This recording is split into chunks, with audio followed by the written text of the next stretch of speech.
Assalamualaikum warahmatullahi wabarakatuh. My name is Ahmad Abbas, and I'm actually a partner of a convert. So today I would like to share on some tips that I feel can benefit people who are married converts, partners who are converts, and such. Alright. So first tip that I would have is to build small habits together. So the Prophet Sallallahu Alaihi Wasallam said that the best deeds of Allah are those that are even small but consistent. So this can be things like, for example, waking up or praying the Sunnah prayer before Subuh or before Fajr, right? So build these small habits and then from there build on to other stuff. So just get one thing done at a time. So it's easier for both parties. Yeah. So secondly is to lead by example, but know that everyone goes at the same pace, yeah, at their own pace. So you were the one that is born Muslim, you would be over enthusiastic or overzealous. You know that everyone takes time to learn the deen and stuff. Right, so basically, as a born Muslim, it is your job as well to teach the deen, but teach deen that it is at a comfortable pace. Be it the Quran or be it fake or something. So, the Prophet ﷺ said that, or basically the companions of the Prophet used to only memorize the Quran, bit by bit, and they would memorize one ayat or they memorize one verse, and then they will actually be able to make sure that they implement it first, and then they move on to another verse. So this is how it should be. You should learn things step by step. Fourth one is to learn and go for classes together.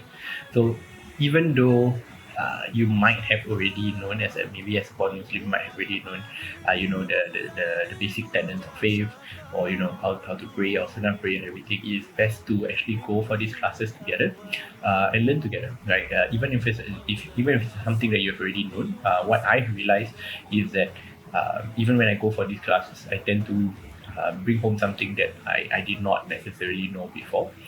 So that is actually a really, really good way to actually build your own iman and build your own faith as well. Right. So next one would be to follow the sunnah of the Prophet ﷺ in regards to marriage life.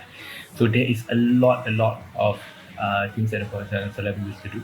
The Prophet ﷺ said that the best of people are those that are best to their wives, and I'm the best um, to my wives. So basically, it means that you should follow and emulate the Prophet ﷺ, for guys, and for ladies as well.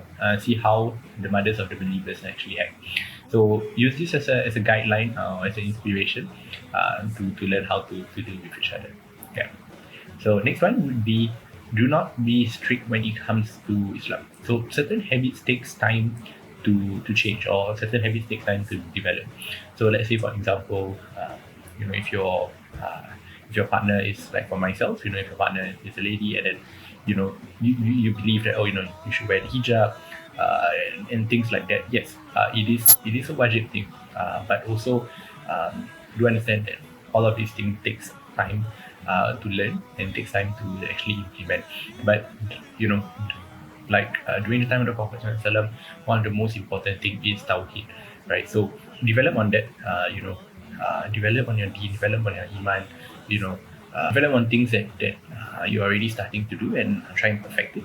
And naturally, all of those things actually come after that. Yeah. And next would be to share whatever that you have learned or read with one another. So this is something that I find really useful.